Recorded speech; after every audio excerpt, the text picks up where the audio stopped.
And sitting in for Dr. Joel Wallach today, we do have Dr. Peter Glidden. Welcome to the show. Hey, it's so good to be here. Happy to be here. Welcome aboard, ladies and gentlemen. I'm Dr. Peter Glidden.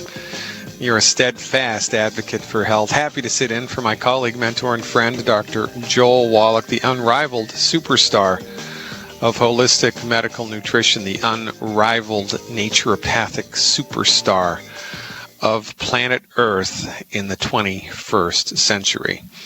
Now, one of the things that we specialize in here is truth-telling, and one of the prerequisites for truth-telling is that you have an objective perspective on what's going on in the world. You need the proper perspective in order to have things make sense. If you don't have the proper perspective, you can be led astray, and you can be led astray easily. For instance, if you were colorblind and you did not know that you were colorblind, you would be not a very good art critic, right? If you're a colorblind art critic and you don't know you're colorblind, your criticisms of the art are going to have a built-in a priori prejudice that you are completely unaware of. Wouldn't be such a good idea to be a colorblind art critic who doesn't know they're colorblind, right? Right. Well, as it turns out, your MD, bless his or her heart, remember this isn't a vitrification, if that's even a word. This isn't we don't hate MDs.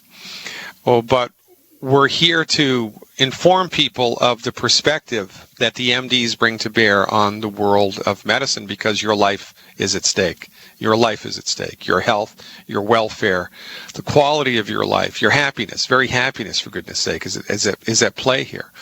So we need to understand things from the proper perspective. And the simple fact of the matter is that the way that your MD is trained to look at pathophysiology and the development of the body, the development of disease, and what you can do to get on the other side of disease, has a built-in a priori prejudice that they are completely unaware of. Your MD is not aware that they have a built-in prejudice. They think that their position, their point of view, is absolutely 100% indeterminately correct. And there's no argument here. It's just the facts, ma'am, just the facts. It's all science. Well, it's not objective science. It's science that has a built-in prejudice. Case in point, autism. Autism is rising alarmingly. When I was a kid, I'm in my 50s now, when I was a kid, autism was about 1 in 10,000 cases. Now it's 1 in somewhere like, it's between 1 in 100 and 1 in 50. But this is a lot. A lot of children now are being born with autism. And the MDs look at all of this data and look at this occurrence. Remember, they have a built-in prejudice that they're unaware of. They look at all this incredible rise in the statistics of autism through a colorblind lens, so to speak, that they're unaware of. And so they blame this phenomenon on genetics. They blame this phenomenon on better reporting. We don't really have more autistic kids. We're just better at reporting it. Well, baloney. No, you're not. There are more autistic kids. Way more kids born on the autistic spectrum right now. It's a big problem in the world. It's an epidemic of autism is the word that I'm looking for. It's an epidemic of autism. And it's not because of better reporting. It's not because of genetics. And by the way, if it were in fact a genetic, didn't our old friend Charles Darwin argue that the weak members of the tribe get selected out? Didn't Darwin say that it's the survival of the fittest? Isn't that the whole thing with the genetic theory of disease transmission? Well, let me ask you something. If autism was genetic, and if survival of the fittest is in fact the rule of law, why is there more and more and more and more and more and more autism? Shouldn't there be less and less and less and less and less of it? Shouldn't the autistic gene have been selected out? Why is there more and more and more of it? Because it's not genetic. It's got nothing to do with a gene. There's no gene that codes for autism. It's right there in front of your face, but everybody overlooks it. And it's not because there's better reporting. It's because there's more cases. Our rationale for the unbelievably skyrocketing occurrence of autism, not only autism, but Alzheimer's disease, chronic disease in general. Autism is a fantastic microcosmic case in point, which it reflects the whole. It's because of indiscriminate, widespread, unbelievable use of wheat, barley, rye, and oats. This is what we believe is causing autism. We believe autism and all other birth defects are caused by faulty development of the developing fetus, faulty development of the embryo, faulty development. What causes faulty development? Not enough nutrition in the blood of the mother to keep the chromosomal material intact and to make the chromosomal material able to express itself the way that God intended it to. When you run out of nutrients, essential nutrients that your body needs to support and promote its structure and health, things start to break. And when the baby is developing in a uterus, in a womb that is completely undernutrified, guess what? Things aren't going to go so well. Well, what causes undernutrification of the uterus? What causes undernutrification of the blood? What causes undernutrification of the human body? Well, the absence of essential nutrients in the food chain. The body needs 90 essential nutrients. They're not present in the food chain. So therefore, everybody is nutritionally deficient. And these built-in deficiencies are accelerated every time you eat a whole grain sandwich, every time you eat something that has wheat, barley, rye, or oats in it. Because the protein in those grains, collectively referred to as gluten, destroy the tissue in the intestinal tract which absorbs nutrients. Ladies and gentlemen, do not listen to your MD when it comes to anything concerning chronic health, because they're colorblind art critics and they're going to lead you astray. Stick around, more to come. Hey, thanks a lot, Doug. Ladies and gentlemen, if you've never heard about me before, well, what the heck is going on here? Let's go get a clue. Check my website out, drglidden.com. That's drglidden.com. I also have another website, a mirror website, fireyourmdnow.com. You can always do a Google search for Dr. Peter Glidden. Lots and lots of information on my website. We are here to help you recover your health, to give you information about the stuff that's so far outside of your frame of reference that you didn't even know you didn't know that, like the stuff I just talked to you about autism. But Doug, I think I was a little off on those stats. What are the real numbers now that they're rolling out for autism? Well, I got a CDC report out that was published on CNN, and they say 1 in 68 U.S. children have an autism spectrum disorder, a 30% increase from 1 in 88 just 2 years ago. And this is coming from the government, from the CDC. It's based on the CDC's evaluation of health and educational records of all 8-year-old children in 11 states: Alabama, Wisconsin, Colorado, Missouri, Georgia, Arkansas, Arizona, Maryland, North Carolina, Utah, and New Jersey. They say the incidence of autism ranged from a low of 1 in 175 children in Alabama from a high of 1 in 45 in New Jersey. And that's all according to the CDC. And they say the children with autism continue to be overwhelmingly male. They estimate that 1 in 42 boys have autism. That's 4.5 times as many as the girls, which is 1 out of every 189 kids. According to Colleen Boyle, director of the CDC's National Center on Birth Defects and Developmental Disabilities, she says, we look at all of the characteristics of autism. So we look at the age in which they're identified. They say the largest increase was seen in children who have an average or above average intellectual ability. And they say the study found that nearly half of children with autism spectrum disorder have an average or above average intellectual ability, an IQ above 85, compared to 1/3 of children a decade ago. And they say a little later in the story, they go on to say that according to the report, the average age of diagnosis is still over the age of 4, even though autism can be diagnosed by age 2. Say earlier a child is diagnosed with autism, the better their chances of overcoming difficulties that come with the disorder. It's not a cure, but it changes the trajectory, according to Dr. Gary Goldstein. He's president and CEO of the Kennedy Krieger Institute and professor of neurology at Johns Hopkins. Say in 2000 to 2002, autism estimate was about 1 in 150 kids. 2 years later, it was 1 out of 125. And then by 2006, it was 1 out of every 110. And then they say the number went up to 1 out of every 188 in 2008. So it's been on the rise for a number of years here. And like you say, I don't think it's that they're detecting it more. I think it's that more kids are getting it for whatever reason. Yeah, more kids are definitely being born autistic. There's more birth defects now. Chronic disease is a runaway train. Cancer, don't even get me started on cancer. We spent $600 billion, nearly $1 trillion on cancer research. We're not any closer to a cure now than we were in the 60s with Richard Nixon when he declared a war on cancer. It's nonsense. Well, there was a study that came out about 2 years ago where they went back and they compared the incidence of cancer diagnosis, cancer treatment, and morbidity starting in 1975 and went all the way through to 2006. And they did graph charts of the top 34 cancers, the most prevalent cancers that are diagnosed in the United States.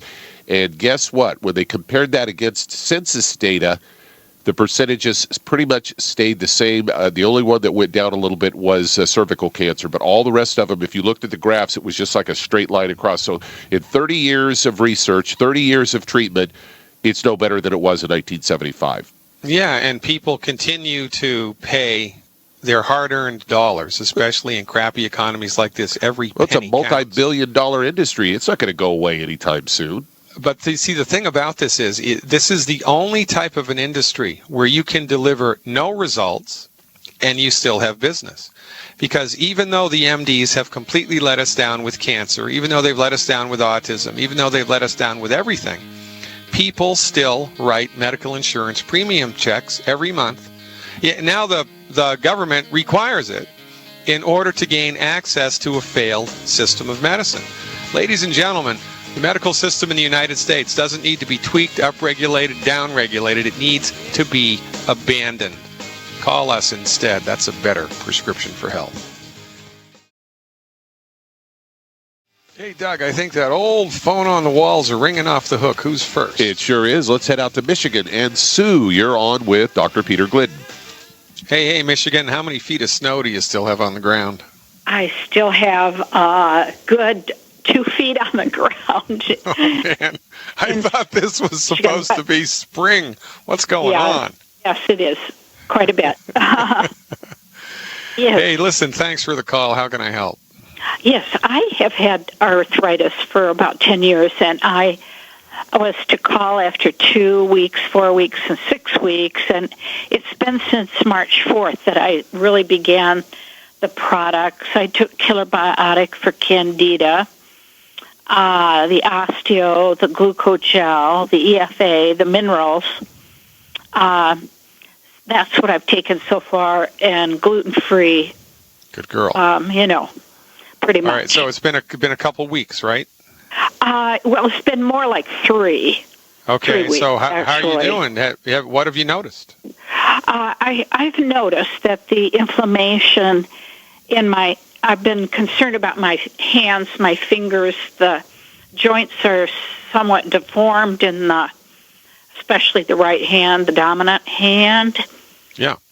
And, I haven't been able to make a fist still, but the inflammation is a lot better. So give me a number. Give me a number. Is it 10% better, 20% better, 80% better? What do you think? Oh, I would say for inflammation, I would say 50%. In 3 weeks, and you've had this for 20 years. That's not bad. I've had it more like 10 or 15.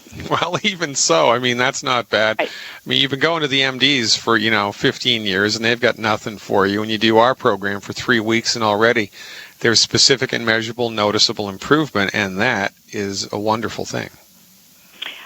How do I determine when the Candida is gone?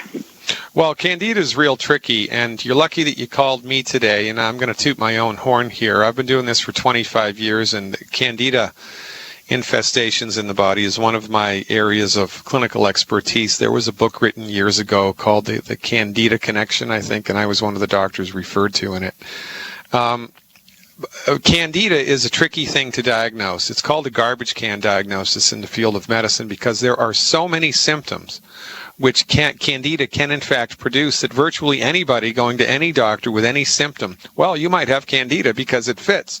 So it's a tricky situation to diagnose Candida. There's only one laboratory in the entire world that I would trust in order to diagnose it. And unless somebody has a stool analysis done by this lab, it's Doctor's Data in Illinois, and it shows a positive Candida result, then I'm not convinced that you've got Candida. So really the only thing that you need to be concerned with here is that inside of 3 weeks you've experienced a positive change in your body from the medical nutrition program. And that's all that we look for in the first 3-4 weeks. Once the game is afoot positively and there's positive traction here and things are moving forward for you, there's results, positive results, all you do is maintain the discipline. Don't get bogged down in thinking about Candida or the mycoplasma in the joints or this, that, or the other thing. Just maintain the discipline for a minimum of 90 days before we even think about changing a thing. Patience here is your biggest friend. All right, let's head to Maryland. And George, you're on with Dr. Peter Glidden. Hey, Maryland. Maryland just passed a law licensing and regulating the practice of naturopathic medicine. You got to go, Maryland. It's a progressive state on the East Coast. Good job. Thanks for calling, man. How can I help? Yes, I'm a young distributor. My name is George Copeland. I was calling in that I was diagnosed with diabetes type 2, and I've been on the program now since January of 2013, and I've seen some progress, but my blood sugar, I can't seem to get it below 225. I've been watching my diet and trying to be gluten-free and things, and that's been, and then now I've developed a problem in that my feet, both of my feet, seem to be feeling like numb, and like the big toes have got aching in that. And I will, okay. All right, good. Well, look, I appreciate your trust. I appreciate your support. I appreciate your stick-to-itiveness. We need a little bit of knowledge here, goes a long way, right? So the only time that medical nutrition doesn't work is if you're not taking the right stuff. You've got a blood sugar issue and you're taking the bone and joint pack. Well, that's the wrong stuff. Or you're 300 pounds and you're taking a 100-pound dose. Or you're not absorbing what you're taking, and that would be prohibited by eating the 10 bad foods. So we got to start somewhere here and knock it down and kind of see what happens here. So first question, have you eliminated all of the 10 bad foods? Yes. Okay, great. So no oil, no fried food, right? Right. Okay, good job. And certainly no wheat, barley, rye, or oats. Right.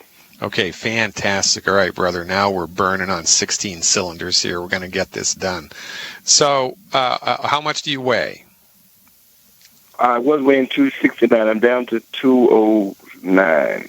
209. Really? You lost 60 pounds. That's awesome. So how many bottles of Sweeties a month do you do? I'm doing close to doing 2 of them. 2 bottles of the Sweeties a month? About 1.5 am I at this point. Okay. And how many EFAs, the little fish oil capsules, how many of those are you taking a month? On those, I'm doing roughly about 1 bottle of those. Okay, so, and how much of the Beyond Tangy Tangerine, that powdery stuff you put in the water, how many bottles of that or canisters of that are you going through a month? I'm doing like a scoop and a half 2 times a day. Okay, a scoop and a half 2 times a day. All right, so you're a little light. You're a little low on the Beyond Tangy. You're taking half as many EFAs as you need to, and the Sweeties is just right. So one thing that you can do here to try to push the envelope, and this might be an interesting experiment for you to do, one of the things about longevity is, right, the nutritional supplements are expensive, and they're way more expensive than they would be at a retail setting because this is a network marketing business, and in the business model of any network marketing business, the stuff that you're selling and buying is way more expensive than retail because that's how the business model goes. There's a lot of people getting paid on this, so the supplements have to cost more. So if money is an issue here, and that's a predisposing factor against taking the proper doses, then I would augment the essential fatty acid dose that you're taking with an over-the-counter essential fatty acid at a health food store.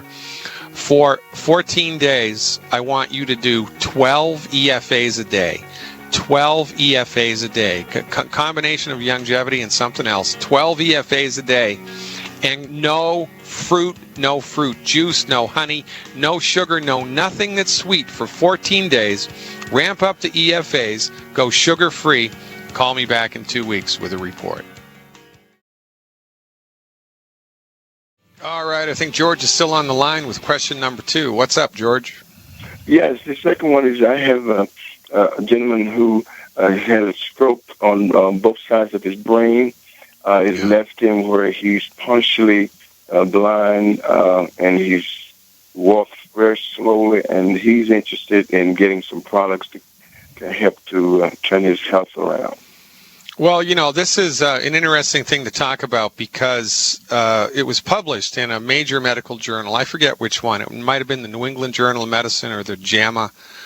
About, I don't even know, within the last year, right, that selenium supplementation, supplementing with the mineral selenium, reduces the recovery time in stroke victims by 50%.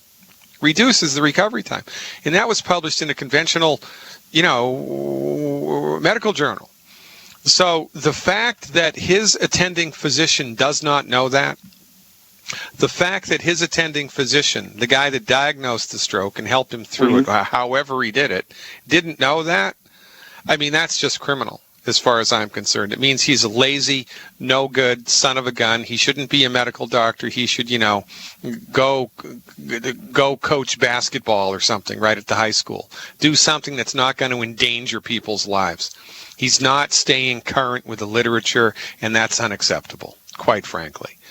So what we do here all the time is fall back on the foundation principle and the foundation holistic naturopathic belief that the human body is endowed with a God-given intelligence. The human body knows how to fix itself. The human body wants to fix itself. The human body is trying to optimize its structure and function all of the time.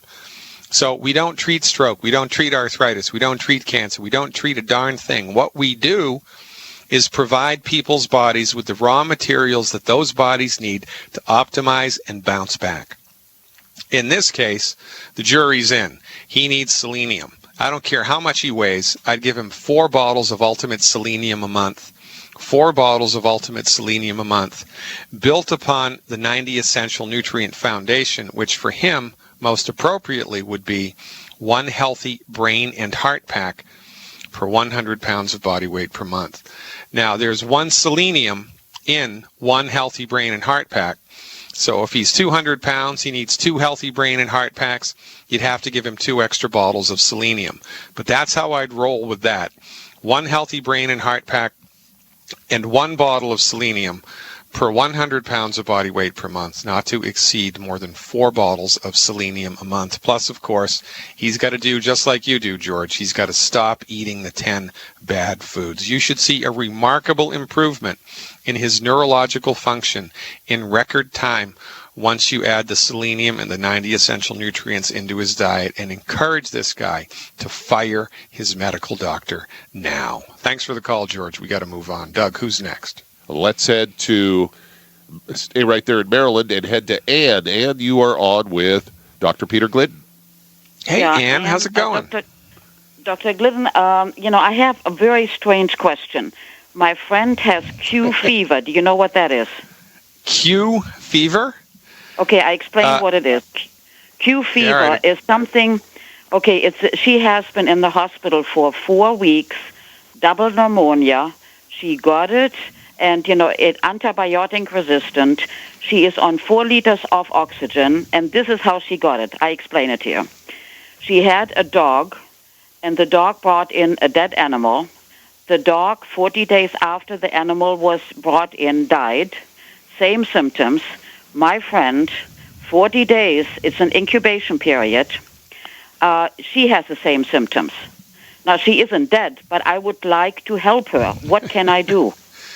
Okay, I'm reading on the internet here. Q fever is a disease caused by an infection with Coxiella burnetii, a bacteria that affects humans and other animals. The organism is uncommon, but may be found in cattle, sheep, goats, and other domestic mammals, including cats and dogs. The infection results from inhalation of the spore-like cells and from contact with the milk, urine, feces of infected animals. Okay, rarely the disease is tick-borne, yada, yada, yada. So it's a bacterial infection. So now the MDs, again, have dropped the ball here. Years ago, when Louis Pasteur developed he discovered bacteria. It was a breakthrough in medical science. It was a big breakthrough. But at the time, there was a big debate in the medical theater between Louis Pasteur and another doctor called Beauchamp, both of them French. Pasteur said the only thing that's a problem is the presence of the bacteria, and you have to develop drugs that kill the bacteria, medicines that kill the bacteria. Beauchamp said that's ridiculous. It's not the bacteria. It's the environment of the body that lets the bacteria feed and breed. There was a big debate. It's kind of like the nature-nurture debate in psychology. And the debate still rages today. Most, of course, you know what side the pharmaceutical industry came down on. The pharmaceutical industry is convinced that it's the bacteria, that the environment of the body is irrelevant, and so for the last 50 years, longer than that, they've been on a single track to develop drugs to kill the bug. And look how that's worked. Not very well, because now we have this an epidemic of antibiotic-resistant diseases that are sweeping around the world because we've leaned on the MDs. We've taken the wrong dog to the hunt again. But the MDs are never going to come clean. They're never going to question themselves. They're never going to say that they were wrong, because remember, they're like colorblind art critics, so who don't know that they're colorblind. So on his deathbed, interestingly enough, Louis Pasteur recanted. And he said, the terrain and the environment of the body is everything. So when we're dealing with an infectious organism of any type, our recommendation, because we're sane, rational physicians who pay attention to what's really happening, is rather than focus on a napalm drug designed to kill the bug and everything else that it comes into contact to, a smarter idea is to support and strengthen the immune system of the human body and make the environment, the internal environment of the human body, inhospitable to the bug. That's a much better, prudent, wiser, smarter, effective way to deal with an obligate infection like this. So, in order to support and promote the structure and function of the human body in a situation like this, the recommendation would be 1 anti-aging healthy start pack, 1 anti-aging healthy start pack, and 2 bottles of selenium per 100 pounds of body weight per month. 1 anti-aging healthy start pack and 2 bottles of selenium per 100 pounds of body weight per month. 1 bottle of HGH Youth Complex per 100 pounds of body weight per month. And the way that we dose that is 6 capsules per bottle per day. If you've got 1 bottle, you take 6 capsules before bed. If you've got 2 bottles, you take 6 capsules before bed and 6 capsules first thing in the morning when you wake up. Last but not least, killer biotic. Now, in an acute situation like this, I would recommend killer biotic. If they're between 100 and 150 pounds, I would do 6 a day. If they're between 150 and 200 pounds, I would do 9 a day. And if they're over 200 pounds, I would do 12 a day until the infection is gone. You can also get colloidal silver, Youngevity's colloidal silver, and put it into a nebulizer and inhale the colloidal silver vapors directly into the lungs. Long, deep breaths of nebulized colloidal silver. Eliminate the 10 bad foods. Eliminate all extracurricular sugars from the diet. No honey, no maple syrup, no agave, no orange juice, no fruit, no dried fruit. Sugar-free, and eat a diet that's high in protein, because guess what? Your immune system is made from protein. Follow that advice, keep your fingers crossed, and get her the heck out of the hospital as quickly as possible. Stick around, folks. More to come after these words. Hey, that's interesting, isn't it, about Beauchamp and Pasteur? You know, knowledge is power, ladies and gentlemen, and there's a ton more knowledge. There's lots more really interesting information like this available for you on my website if you become a subscriber, if you become a Dr. Glidden insider. Check it out. FireYourMDNow.com or drglidden.com. Click on the Become an Insider tab and get your health back with knowledge. Knowledge is power. I am here to help you. Doug, I think we've got time for a couple more. Who's up next? All right, let's head to California. And Michelle, you're on with Dr. Peter Glidden. Yeah, California. Hello, Michelle. Hi, so good to be able to talk to you. I have a question, and I really hope you can help. I'm sure you can. I'm 25 weeks pregnant, and I'm 137 pounds. And I want to know, I have a normal pregnancy, and I just wanted to know whether taking the 90-day start pack along with the glucogel, do I have anything to worry about there with the pregnancy and the baby, or overdoing on any vitamins or minerals? No, quite the opposite. What you need to worry about is not having enough. Okay. Because as far as we're concerned, 100% of birth defects are caused by inadequate nutrition in the blood of the pregnant mother. Okay. So there's no harm and no foul here. And I got to tell you something, the prenatal vitamins ain't going to cut it. I was noticing they only have like a third of what our bodies need. Well, yeah, they do. And, you know, they don't have the minerals. There's hardly any minerals in it whatsoever. And, you know, vitamins, we don't talk about this enough, but it's kind of a given. But vitamins are like wine. I mean, all wine's made from grapes, but there's a great deal of difference between Annie Boonsprings green apple wine and a nice California Pinot, right? Well, what the heck's the difference? Well, everything. The recipe and the fermentation process, and I mean everything. They're all made from grapes, but there's a great deal of difference. And this is why I love Youngevity. This is one of the two reasons why I'm with Youngevity as a Youngevity distributor. Number one, I've been doing this for 25 years. I've know the inside and the outside of the nutritional supplement industry in the United States. I used to work for a company that only sold their supplements to doctors because they were so strong and so powerful. And Dr. Wallach's is better than theirs. I'm telling you, Dr. Wallach's nutritional recipes eclipse in sophistication and effectiveness the nutritional supplements made by any other company on the planet right now. Dr. Wallach's stuff is the best. No kidding. And so, if you're hooked up, so the recommendation at your weight, if you could do it, if you can afford it, I would do 2 healthy start packs and 2 bottles of selenium a month. 2 healthy start packs and 2 selenium a month. That's what I would do. Okay, so take double dosage? Is that what you're saying? Yeah, so you got to be careful when you double it up because the stuff is so concentrated that if you swallow too much at once, you're going to get, diarrhea or constipation from it. So you got to spread the doses out over the course of the day. So the recommendation for you would be 1 scoop in 12 ounces of water 4 times a day of the Beyond Tangy Tangerine. And you want to take about a half an hour to an hour to drink each one of those doses down. You can do 2 scoops in 20 ounces of water twice a day. But, you need to sip from that over the course of the morning and then sip from that over the course of the afternoon because you don't want to swallow that stuff too quickly. You can spread the other stuff out as well, but that would be the best thing for you to do, in my opinion. But there is one thing you need to worry about. You're going to have freaking super baby if you do this. And that's what I want. The kid's gonna be huge. He's gonna be really healthy. I mean, he's gonna be sleeping through the night. There's gonna be no harm and no foul. He's not gonna be a troublesome child, because he's gonna be growing up with 100% nutrification. And I got to tell you, man, that beats a poke in the eye with a sharp stick. I'm glad that you called. Oh, by the way, Dr. Glidden is an excellent name for a newborn, I think. So good luck. Keep up the good work. Take our advice. Get your health back and have super baby. Maybe he'll grow up to be the next president.